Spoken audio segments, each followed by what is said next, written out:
자, 오늘 내드린 문제 보겠습니다. 오늘 12문제인데 이 문제 계속 내드리는 것만 정확하게 풀어보셔도 많은 도움이 됩니다. 그래서 공인중개사법은 특별히 예습복습 따로 하려고 생각하지 마시고 조금 일찍 오셔서 문제 풀어보고 틀린 거 왜 틀린지 확인해보고 조금씩만 그 강의 들은 날 투자를 하시면 충분합니다. 시간 남으면 민법이나 학개론 이렇게 1차 과목 위주로 하셔야 되겠죠. 왜냐하면 1차가 점수 안 나오면 다 포기해버리니까 포기하려면 모의고사 안 봐야 돼요. 모의고사 보고 점수 안 나온다고 포기하려면 보지 말라고요. 지금 모의고사하고 실제 시험하고는 상관관계 별로 없습니다. 1회 모의고사 1등 하신 분이 합격한 사례가 거의 없어요. 그러니까 점수에 연연하지 마시고 좀 예습복습은 시간이 나면 1, 2차 같이 하시는 분은 1차 위주로 좀 하시고 2차는 대체로 단순히 암기해야 되는 게 많습니다. 과목 특성이다. 그래서 특별히 이해를 요하지 않기 때문에 단시간에도 가능해요. 그 대신에 계속 스트레스 받고 고통은 받아야 되죠. 갑자기 암기하는 건 또 안 돼요. 계속 수업은 들어야 됩니다. 자, 1번 전부 기출문제입니다. 12번 맨 마지막에 있는 문제 빼고는 거의 다 기출문제입니다. 1번 기출문제입니다. 22회 기출문제라고 되어 있죠. 자, 이거 우리 핵심 비교 정리 프린터에 보면은 20번에 있나요? 예, 20번에 보면 업무정지 사유가 있습니다. 20번에 보면은 업무정지 사유가 있는데 20번에 결정 공일임 확인 계약 인전 업명기 15개가 있는데 구체적 기준 6개월짜리가 앞에 5개 있고 1개월짜리가 맨 뒤에 있습니다. 그 다음에 나머지는 전부 3개월입니다. 굳이 암기를 하려면 1개월하고 6개월짜리만 암기하면 되겠죠? 중간에 많은 게 다 3개월이니까. 자, 그러면 첫 번째 우리 그 표에 보면 오늘 문제 1번 거짓정보 공개한 경우 뭐냐면 거짓정보 공개가 이겁니다. 결정할 때 거짓정보 공개 6개월 맞죠? 앞에 5개가 6개월입니다. 그 다음에 두 번째 확인설명서 작성 교부하지 않는 경우 이거 확인입니다. 확인설명서 작성 교부하지 않거나 확인설명서에 서명 날인하지 않는 경우 3개월 맞죠? 둘 다 3개월 맞고요. 세 번째 계약서 서명 날인 계약서 쌍방교부 5년 보존하지 않거나 계약서에 서명 날인하지 않는 경우 3개월 맞습니다. 자, 그 다음에 맨 마지막에 등록하지 않은 인장을 사용하는 경우 인장 등록 위반도 3개월 맞죠?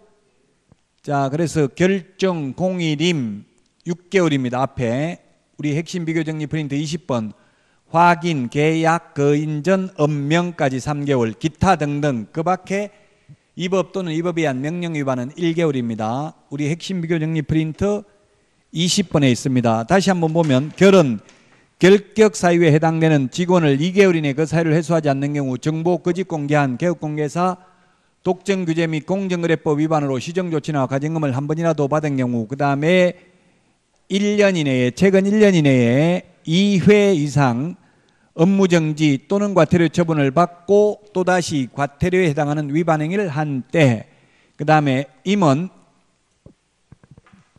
임의적 등록 취소 사유에 해당하면 취소 안 하면 업무정지 6개월입니다. 확인설명서 쌍방교부 5년 보존하지 않거나 확인설명서에 서명 날인하지 않는 경우 계약서 쌍방교부 5년 보존하지 않거나 계약서에 서명 날인하지 않는 경우 거래 사실을 거래정보사업자에게 통보하여 정보망에서 삭제하지 않는 경우 인장 등록 위반 전속중개계약서를 사용하지 않는 경우 그 다음에 업무지역 범위를 위반한 중개인 그 다음에 감독상 명령을 위반한 개업공인중개사 기타 등등 그 밖에 이 법 또는 이 법에 의한 명령 위반하면 1개월입니다. 결정 공일임 6개월이고요. 확인, 계약, 거인전, 업명기 기타 등등만 1개월이고 나머지는 3개월입니다. 그래서 답은 5번입니다. 전부 다 맞는 내용입니다. 어렵죠. 이렇게 몇 개인가 이렇게 해서 낸 게 기출문제 이런 식으로 나왔다고요. 자, 그래서 구체적 기준까지도 기억을 해야 된다. 오늘도 부동산 거래 신고 등에 관한 법률이 조금 많이 있는데요. 지난주도 있었죠. 그래서 다음 주에도 그 전자계약서와 관련되는 거 두 문제 내드리겠습니다. 전자계약서 관련된 거 오늘 11번, 12번 있었는데요. 전자계약서와 관련되는 게 시험에 한 문제는 반드시 올해 출제되기 때문에 그렇습니다. 자, 2번 문제 틀린 것은 했는데 1번 시장군수구청장은 부동산 등 실제 거래 가격을 거짓으로 신고한 자를 행정기관이나 수사기관에 신고하거나 고발한 자에게 예산의 범위 안에서 포상금을 지급할 수 있다. 맞습니다. 2번 포상금 지급에 드는 비용은 시군구 재원으로 충당한다. 공인중개사법은 국고에서 50%까지 보조할 수 있죠. 제가 프린트 내드렸잖아요. 포상금 비교하는 거 시험에 반드시 출제된다고 했습니다. 자, 그 다음에 3번 허가받지 아니하고 토지 취득계약을 체결하거나 부정한 방법으로 허가를 받아서 토지 취득계약을 체결한 외국인 등은 2년 이하의 징역 또는 2천만 원 이하의 벌금에 처한다. 맞습니다. 외국인 특례에 의해서 허가받지 아니한 경우는. 자, 그 다음에 4번 허가 또는 변경 허가를 받지 아니하고 토지 거래 계약을 체결하거나 속임수 그 밖의 부정한 방법으로 토지 거래 허가를 받은 자는 2년 이하의 징역 또는 계약 체결 당시 개별 공시지가에 따른 해당 토지 가격의 100분의 30에 해당하는 금액 이하의 벌금에 처한다. 예, 이것도 참 헷갈리는데요. 55번 우리 핵심 비교 정리 프린트 55번에 보면은 19번, 20번에 있습니다. 55번에 19번, 20번. 55번에 19번, 20번에 있습니다.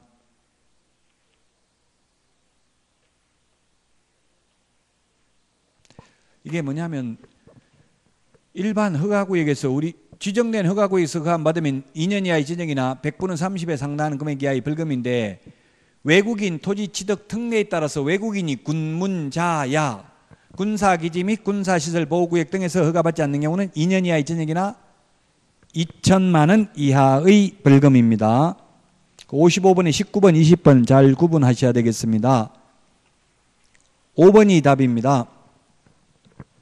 신고관청은 외국인 토지 취득 허가 내용을 매 분기 종료일로부터 1개월 이내에 시도지사에게 제출해야 되고요. 1개월 이내입니다. 1개월 이내. 1개월 이내가 되겠습니다. 2번에 따라서 답은 5번이 되겠습니다. 1개월 이내에 국토교통부 장관에게 제출해야 되고 그 다음에 시도지사는 1개월 이내에 장관에게 제출해야 됩니다. 제출받은 날로부터 1개월 이내. 1개월입니다. 모두 10일이 틀렸습니다. 5번이 정답이 되겠습니다. 우리 프린터 그 1개월이 정리가 되어 있죠. 1개월이 몇 번에 있습니까? 1개월이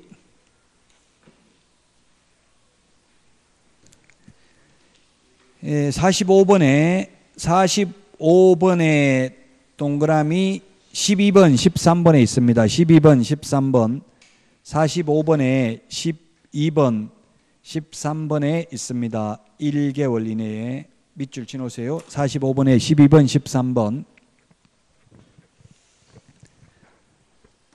처음 하면 헷갈려요. 근데 계속 자꾸 반복해서 아직도 6개월 넘게 남았어요. 참 안타까운 거는 인터넷에 보면 공인중개사법이 최고 어렵다 이런 말씀 하시는 분이 많은데 그걸 극복해야 됩니다. 참기만 하면 시험 볼 때 되면은 최고 쉬워집니다. 민법은 하면 할수록 어려워지고 공인중개사법은 공법 같은 건 하면 할수록 쉬워집니다. 과목의 특성이. 자, 5번이 답이고요. 2번에 3번 중개계약에 관한 설명으로 틀린 것은 했는데 답은 3번이죠. 1번 전속중개계약서는 법정 서식에 따라야 되고요. 그 다음에 2번은 중개계약은 상법상 상인임으로 유상임을 명시하지 않아도 받을 수 있다. 3번은 우리나라에서는 일반 중개계약보다 전속중개계약이 업무의 범위나 책임 소재를 명확하게 할 수 있어 주로 이용되고 있다. 주로 이용되고 있다. 이게 틀렸죠? 근데 이게 17회 때 출제됐는데 지금 10년 전에는 지금은 좀 나오기가 어렵습니다. 왜냐하면 누가 따지면 뭐가 많은지 통계 대시해봐라. 근거가 뭐냐 이렇게 따지면 논란의 여지는 있잖아요. 물론 일반 중개계약이 많이 이루어지고 있고 전속 중개계약이 이루어지지 않는 것은 사실이잖아요. 그렇지만 그게 법조문에 있는 것도 아니고 그걸도 명확한 통계나 데이터를 어디에서 제시한 것도 아니죠. 그렇기 때문에 자꾸 민원 제기하면 논란의 여지가 있으므로 이런 거는 출제를 잘 안 한다. 그러나 명백한 거는 전속 중개계약은 거의 사용을 하지 않고 있는 것은 사실입니다. 주로 이용하고 있다 X라고요. 3번입니다. 순가 중개계약은 뭡니까? 입금가 10억 더 받는 건 다 먹어도 좋다. 이게 순가 중개계약입니다. 법정 보수를 실제 초과해서 받지 않았다면 처벌할 수는 없습니다. 5번 국토교통부 장관은 일반 중개계약의 표준이 되는 서식을 정하여 그 사용을 권장할 수 있다. 맞습니다. 권장할 수는 있습니다. 반드시 사용할 의무는 없습니다. 3번의 답 3번이고요. 4번은 답이 4번이죠. 일반 중개계약서는 보존 의무가 없죠. 일반 중개계약서는 보존 의무가 없습니다. 답 4번입니다. 4번에. 자, 그 다음에 5번입니다. 5번. 틀린 것은 했는데 25회 때 기출문제입니다. 답은 5번인데 5번에 자 1번은 허가구역이 둘 이상의 시의 관할 구역에 걸쳐 있는 경우 국토교통부 장관이 지정한다. 둘 이상인 경우 맞습니다. 하나의 시도 안에 있는 경우는 시도의사가 지정합니다. 2번 시도지사는 지정기간이 끝나는 허가구역을 계속하여 다시 허가구역으로 지정하려면 시도 도시계획위원회의 심의 전에 미리 시장군수구청장의 의견을 들어야 한다. 맞습니다. 재지정의 경우에만 의견 청취를 해야 됩니다. 그래서 재지정 절차가 처음 지정 절차보다 더 까다롭죠? 왜냐하면 재지정하면 또 5년 더 사유재산권이 침해되잖아요. 그래서 의견 청취를 해야 됩니다. 재지정의 경우에만. 3번 허가구역 지정 공고 내용의 통지를 받은 시장군수구청장은 지체 없이 그 공고 내용을 허가구역을 관할하는 등기소장에게 통지해야 됩니다. 맞습니다. 4번 허가구역 지정 공고일로부터 5일 후에 효력이 발생합니다.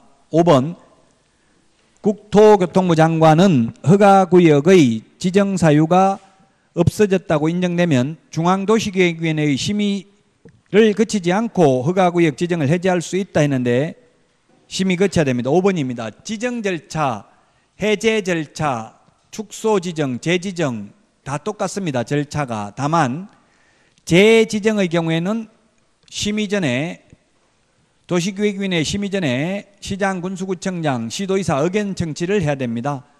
물론 장관이 지정할 때만 그렇고 시도의사가 지정할 때는 시장군수구청장 의견만 청취하면 되겠죠. 그래서 5번입니다. 모든 결정 절차와 변경 절차는 항상 동일합니다. 5번이 답입니다. 6번